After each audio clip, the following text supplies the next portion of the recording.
Testing 1, 2, 3. Testing 1, 2, 3. Can everyone hear me well? Good. Good morning. I'm Tanisha Hudspeth, your Harris County Clerk and Chief Elections Official of Harris County. So here we are, another election. Can we all believe that? They just keep coming and coming and coming. Harris County Elections Office, we're committed to well-organized, transparent, and fair elections. And you'll see a great example of what that looks like today. So thank you to the Harris County Clerk staff who is here. Our office conducts elections in accordance with the requirements set forth in the Texas Election Code. Since regaining control of Harris County elections last September, we've conducted 2 successful elections in November general and December runoff municipal elections. We have 3 main objectives, right? To conduct elections with a nonpartisan spirit, provide all voters with information, materials, and assistance needed to vote, and strengthen voters' confidence in the elections process in accordance with state and federal guidelines. So for eligible voters who plan to vote in the March 5th primary, I hope that's every qualified registered voter here in Harris County, primary elections are an important part of voting by making sure your voice is heard. Political parties hold primary elections to determine their candidates for the November general elections. While there is a presidential election this year, voters will also vote for candidates running for offices not only at the federal and state, but more importantly, the local level, those elected officials who meet you at your doorstep. There are a lot of contests on this primary ballot. Voters can view and print their sample ballot from our website, harrisvotes.com. In Harris County, the Democratic primary has a total of 119 races, and the Republican primary has 122 races. Again, Democratic primary has a total of 119 races. Republican primary has a total of 122 races. However, voters will only see in contests connected to their address where they are registered. That's in a ballpark of from 56 to 65 contests on those ballots. Again, you vote according to where you are registered. That's still quite a few races and contests that voters should be prepared to see on their ballot. Depending again where you're registered and which party you're choosing to vote in, we strongly encourage you go to harrisvotes.com or call our election hotline, at 713-755-6965.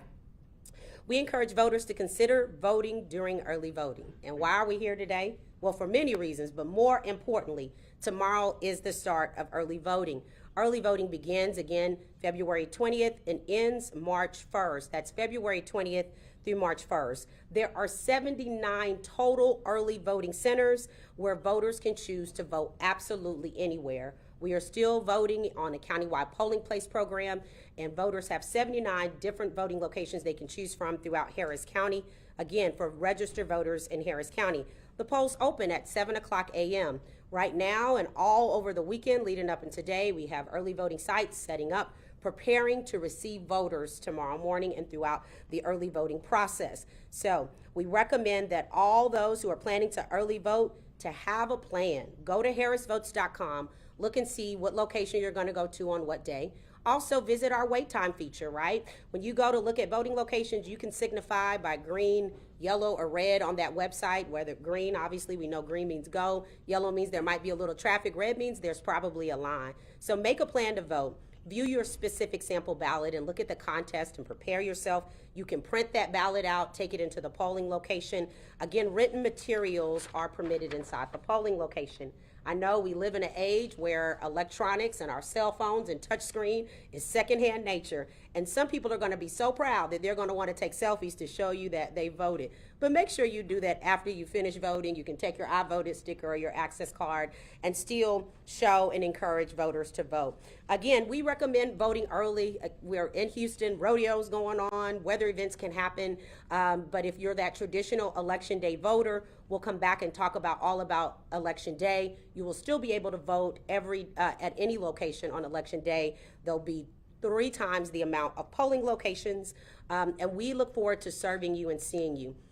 Voters should know as you walk into the poll to qualify and provide your ID or your qualifying documents. The election worker will have you verify your address and information as they always do. But in a primary election, Texas has open primaries. Although you don't register by party, you will have to signify whether you're voting Democrat and Republican. Trust me, our election clerks and our workers don't want to get in your business and know which way you want to vote. But you should know that voting in a primary every even year does require you to signify that particular party that you want to vote in to determine the nominees for November. You will simply press which party on the iPad yourself, Democrat or Republican. Those workers are going to be very prepared and sensitive to the needs of the voters to be able to cast your ballot. But that's probably one of the most important things you should know as you prepare for this election. All right, I will open up for questions at this time. Clerk, I think you kind of mentioned in your last answer, but this is the first ever joint primary. Can you just walk us through what that experience will look like for voters and how that'll be different maybe than what they've seen in past primaries? Thank you for that question. The question is in regards to now we have a joint primary. It is history making, first time ever in Harris County history that we have a joint. During early voting, which is the period we're getting ready to go into right now, you won't notice much of a difference at all, right? Democrats and Republicans are working together. They're going to be those traditional early voting sites. You'll walk in, you'll qualify. The question will be asked what party you're voting in, and anyone will be able to service you. On election day, and part of what we are doing here today and why you see this mock setup is for voters to be familiar with what they're going to experience on election day.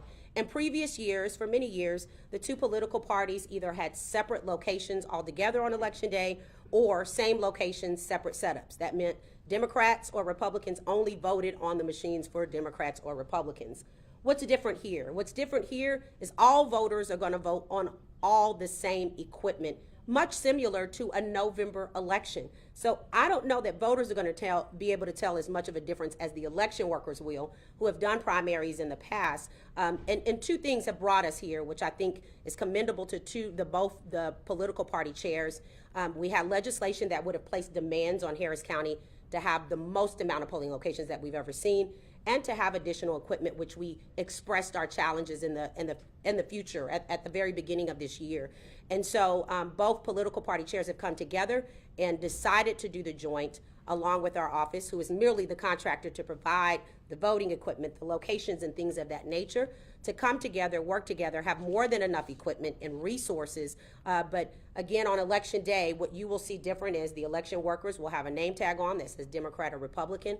The Republican Party will service their voters, the Democratic Party will service their voters, or a voter can choose to have either party service them. What is most important is voters should know that we have all the resources in place to be able to serve you.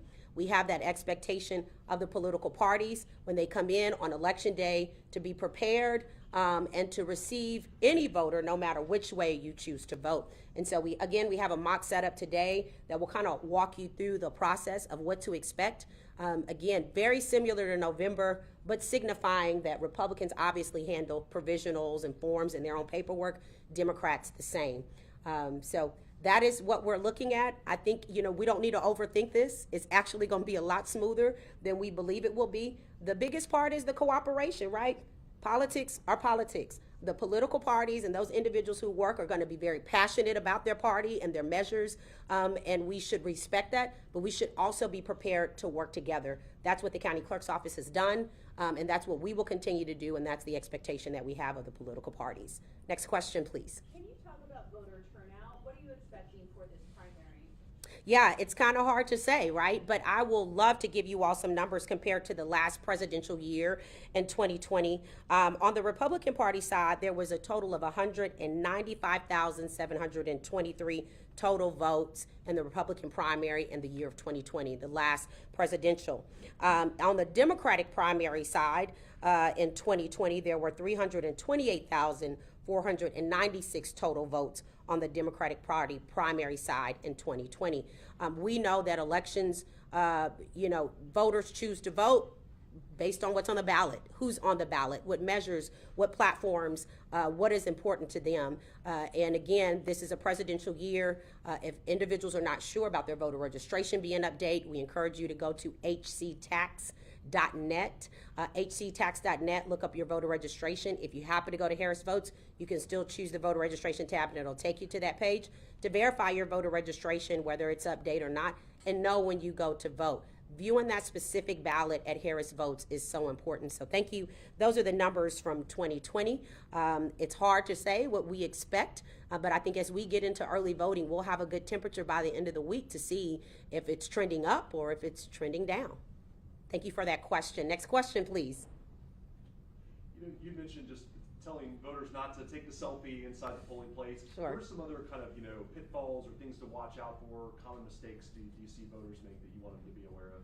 Absolutely. So the question is around what are some tidbits that voters should know other than making a plan to vote when going to vote. There is a place for so many parts of the process. One of the first things that voters experience when they're coming into a polling location, simply driving in, is campaigners, right? Electioneers and election workers, and they're pushing the cards and they're asking you to vote for either or. Those individuals do have the right to do that. I know that doesn't always make voters so happy. They want to get in and vote and get out. As long as that is done 100 feet outside the poll, which every polling location should have a distance marker, that is part of their job. If you receive a push card, the law says written materials can be taken into the polling location. So those written materials can be taken in. Now, election judge or clerk might say, use it and put it away. This is not for discussion once you get within the 100 feet of the poll. But those folks are part of the process. Other things that voters should know: if you're sick or disabled and you're a little bit nervous about going into the polling location and you maybe didn't get to the vote by mail process, you can choose to vote curbside. This is not drive-through. Let me be very clear. This is not drive-through voting. This is curbside voting for those that are sick or disabled. There is a buzzer at every single polling location during early voting and election day to receive an election worker to come out and provide the process to you there in terms of voting. And a really important deadline is coming up this Friday. That is for those who do qualify to vote by mail. The deadline is February the 23rd. That means we have to receive your application in our office by the 23rd, not postmark. If you're 65 years of older, if you are sick or disabled, on or before Election Day, these are qualifiers to qualify to vote by mail. If you're traveling and you're not sure you're going to be here during early voting outside of the county or Election Day, if you're a pregnant mother perhaps, and you're not sure if that baby's going to arrive in between early voting or Election Day, that would be a good qualifier prior to Friday. If you are confined in jail but not convicted, that is also another qualifier to vote by mail. So again, that deadline is this Friday, February the 23rd.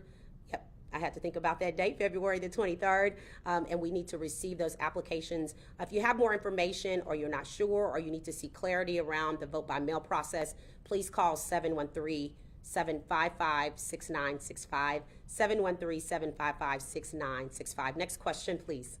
Central count is occurring here, correct? That's correct. Right now, we are standing in the Election Technology Center, and it's a tight room. Can't we all see that, right? This is one of the spaces in this operation. This will serve as our election command, election night, and our election central count. For those who are not sure what central count means, that means where votes are tallied and a lot of the process comes to conclusion on election night. So we are standing here. This will be central count for tonight, and we hope for bigger horizons in future elections. Next question. One more question. So really the only difference from the past election we just had is that for this one you basically have to tell, or I guess pick what party you are voting for when you walk in. That is the biggest difference, right? There are going to be some other small differences, and we kind of described it and talked about it today in which you'll witness, but it is, a voter has to declare which party they're voting in for this primary. Now, do know if you vote in the Democrat or Republican primary, you have to vote in that same primary for the runoff May 28th, okay? You can't jump parties in the middle of the primary season. So if you're choosing to vote a Republican ballot when it comes to the runoff, and I'm pretty sure there's going to be a runoff because there are many races with quite a bit of contests that have many candidates in those races, excuse me. And so voting in the same primary for that election year is what is, different. One is declaring the party, and two is staying within the same party for the primary and the runoff. What about independent? That's a great question. I get this question all the time. What if I'm independent Green Party or Purple Party or Green Party, whatever one you want to say.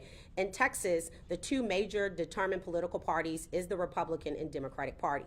So you either vote in the primary or you choose not to vote in the primary. Now, when you get to the November general ballot, you don't have to choose or declare a particular party. You can vote across party lines. And when you get to November, you will see some individuals signified as independent, libertarian, or Green Party. But for the primary, you have to declare Democratic or Republican. Some choose to vote one or the other or choose not to vote in a primary for that reason. But again, it's really important for voters to know this election determines who are the nominees on the November ballot from federal down to local. So if you choose not to vote in this and wait to November, then obviously, that's the first step. We have a campaign right now that you will hear on the radio that you probably see directly to my right-hand side, maybe your left-hand side, that says your vote starts here. The reason why the messaging is your vote starts here is because there are going to be quite a few elections between now and November, and your vote starts here, right? Because you are declaring the candidates that will go to November. And that will be the final step, right? So we hope that everyone is aware, one, that there's election going on. You all are here to help with that today, that early voting is getting ready to begin, and your vote starts here. Can you talk about just kind of backup plans for if equipment goes down or paper shortages, just anything that may come up during early voting? The question is in regards to equipment concerns, paper shortages, that sort of thing. I want to reiterate, and I've said this a lot, one thing we will not do is run out of paper. We have more than enough paper. We over-prepared between last fall and now. Voters should know when they go in to vote, their printed paper ballot will be on an 8.5 by 11 document. 1 page is what you're printing on. We were able to work on a very strong software upgrade. Our teams didn't get much of a Christmas break because we wanted to make sure that we were able to do all we could as we approached even presidential year, where ballots tend to be the longest in Harris County in our nation. And so when voters go in, of course, there's going to be many contesting pages on the actual voting machine, but when you print on the paper in the voting site, it will be 1 page, 8.5 by 11 on 2 columns. Your decisions will be made and then scanned in. Now, for those who are voting by mail, obviously it's not going to be a 1 page. It's going to be multiple pages front and back. But thank you for that question. In terms of equipment, our teams have worked day and night to test all of our equipment. But like any type of electronic systems, you don't know until you know. We have election techs at every voting site. We will have election techs in the field. We call them cluster techs that are ready to prepare and move forward. And then we have our staff, who's also our training and recruitment teams. All hands are on deck, we call it. We say all hands on deck when it comes to elections. And so we have our processes in place as elections play out. And there is no way to predict what's going to come out at what voting site. As soon as we get the call or we get the signification from our election judges or clerks, we go into our layered preparation plans to cover those. But we live in Houston. We don't know if power's going to go out. We don't know if facilities will go out. But just know that as we move forward, we figure it out as we go. And every election, we learn something new that we didn't know could happen before. So we roll with the punches. This is a large operation. I always say Harris County is the 3rd largest county in the nation and the largest county in the state of Texas. So it takes a huge village to get it done. So thank you all so much for being here and covering this today. Any other questions? Do you anticipate a long delay in voter counts? Thank you for that question. It's in regards to long delay in voter counts. What I can tell you is we're in a much smaller facility than NRG. And so our resources are limited in terms of having that larger footprint. I do anticipate that we're going to have a long night election night leading into the very next morning. But as we get closer to that time frame and we see how Election Day is going, we'll be providing live updates throughout Election Day to let you know. We should have no issues with early voting numbers coming out between that 7 o'clock to 7:30 period. But as we are reporting in throughout the night, it will be a long night. So strap up, because we will be here a long time. But that's okay, because we're getting out in front of this now. We're explaining to everyone that elections just don't magically happen. Machines don't just build themselves, and people don't just automatically start doing it overnight. It takes 6 to 9 months for us to prepare to get to an election day for any election.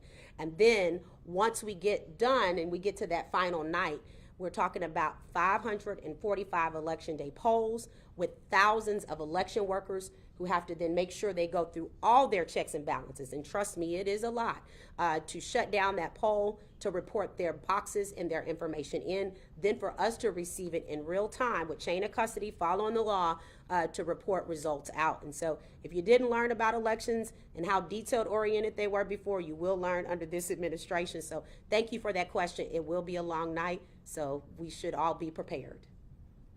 And staffing, polls are all staffed for early voting? Thank you for that question. Polls are all staffed for early voting, and I say that with a big, huge smile because there's nothing better than knowing that we're fully staffed. However, you all should know, things happen. People get sick, someone doesn't show up, and so we have a ready pool of individuals who's ready to step in and go to those polls in case something happens between tonight and tomorrow. But we are fully staffed for early voting. 79 early voting sites. Early voting's from February 20th through March 1st. No excuses. It includes a Saturday and Sunday. Your vote starts here. We want to see you at the polls, so thank you for allowing us to serve you. Any other questions? One last question, and then we'll close out and we'll get to the mock setup here. All right, that means we covered it all. Thank you all so very much. We can clap. All right, who's going to lead from our CCO team and show the Mr. Tice. Mr. Tice. All right, there he is. Thank you, CCO team. I see you all hiding behind the cameras. So we're going to kind of give you guys a mock walkthrough of how we prepare for you, and what's happening with training with election judges, giving you kind of behind the veil, because I know everybody wants to go to a poll and you can't go in there on election day.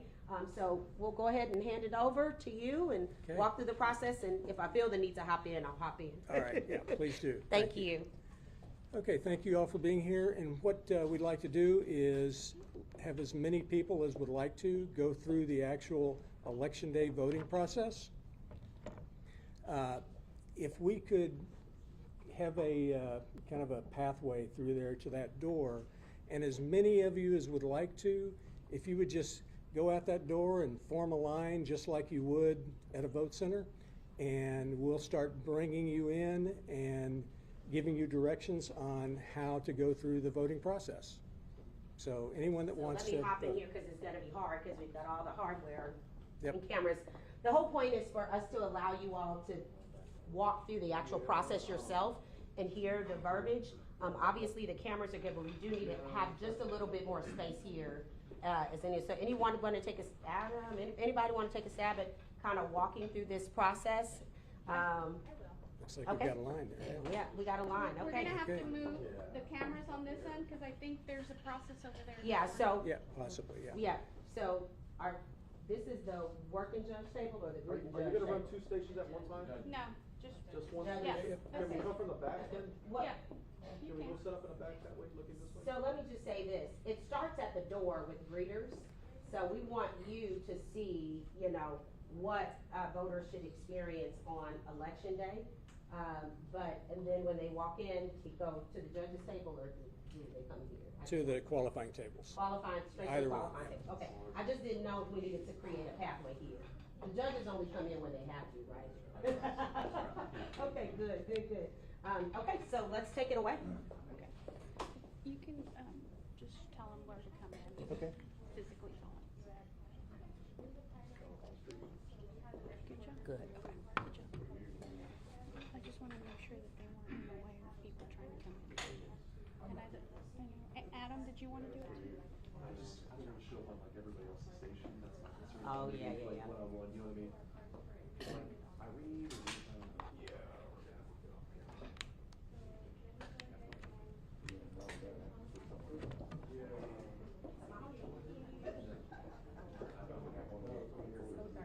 Hi, welcome in. Good morning, how are Do you have any preference on which party you would like to assist you today? No, I don't. No, then I'd be happy to accept the photo ID from you if you have it. Hold on, sorry. Do I need like my real one or can I use my media badge? We should have test IDs, Mark, or Here, use this. we can use the real one. you have anybody that's not with you? Well, I can maybe get started. Yeah, yeah, and that's, I believe that's what the name on that. Yeah. You're not getting my info, right, Lynn? I can't see you got one. Okay.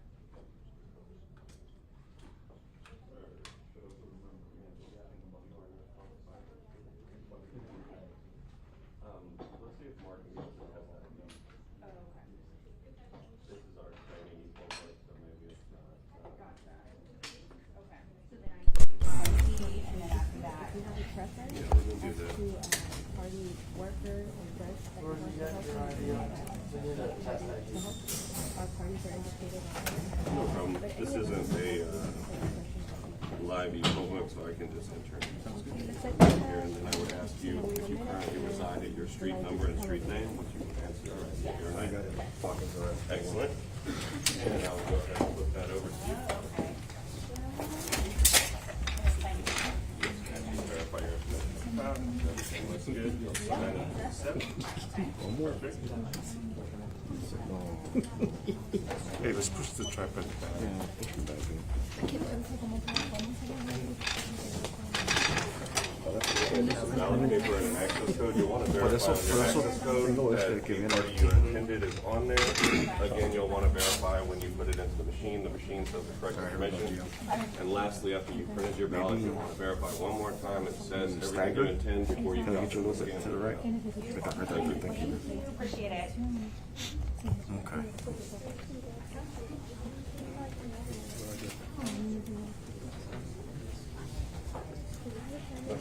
Hi. Do you have any preference on which party you'd like to qualify you to be?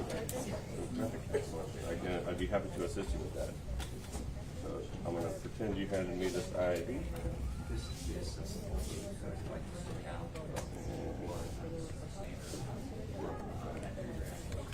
This one actually requires you to fill out an SOR. So in this case, we would ask you to verify your residence. We'll just pretend you filled that form out. Yeah, perfect.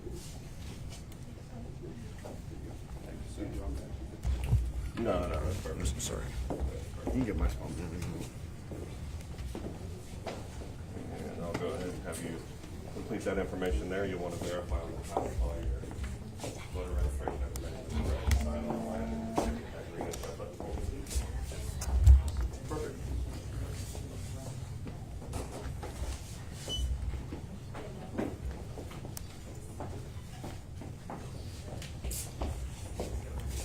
I'm going to give you some ballot paper and an access code. You're going to want to verify on your access code that it says the party that you intend. You'll want to check again once you get to the machine on the ballot on the screen, and then one last time, once you've printed it, you'll want to check it before you drop it in the scanner and whatever. Thank you.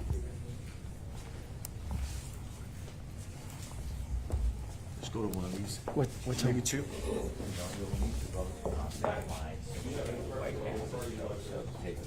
In the break? I'm just gonna, it looked like it was in the. Okay. What paper? The arrow going forward. Street number, street name. I'll go ahead and hand that to you. You can verify the information that's out there as well.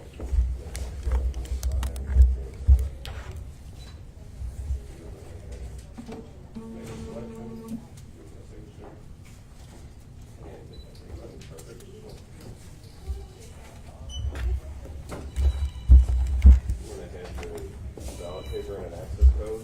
You're gonna want to verify on the access code that it says what you intend. You'll also want to verify once you got your ballot on the screen that it says the correct party. And then one more time on your way over to the stand, you want to verify that all of the information that's in the stand before you drop it in the ballot. A thinker. Whenever you get tight, whenever you get a chance to.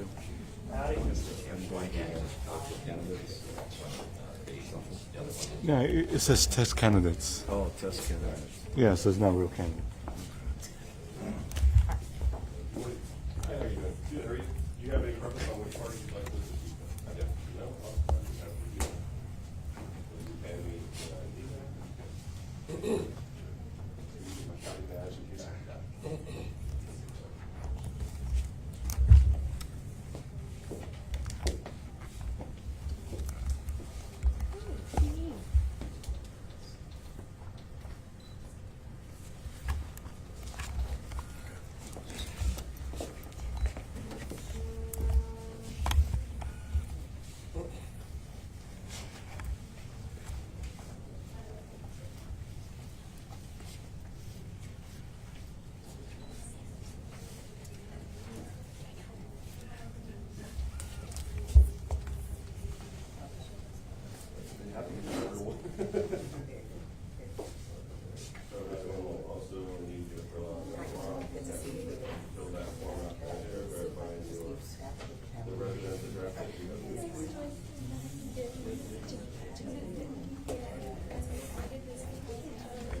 90. Wow.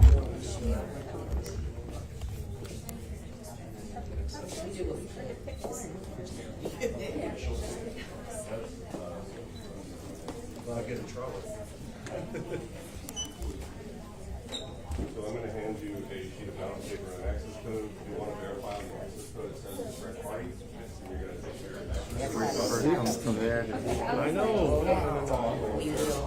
Man, what's going on, man? You doing all right? I'm waiting for her to get to this spot. Couldn't y'all lower to 30 just for us?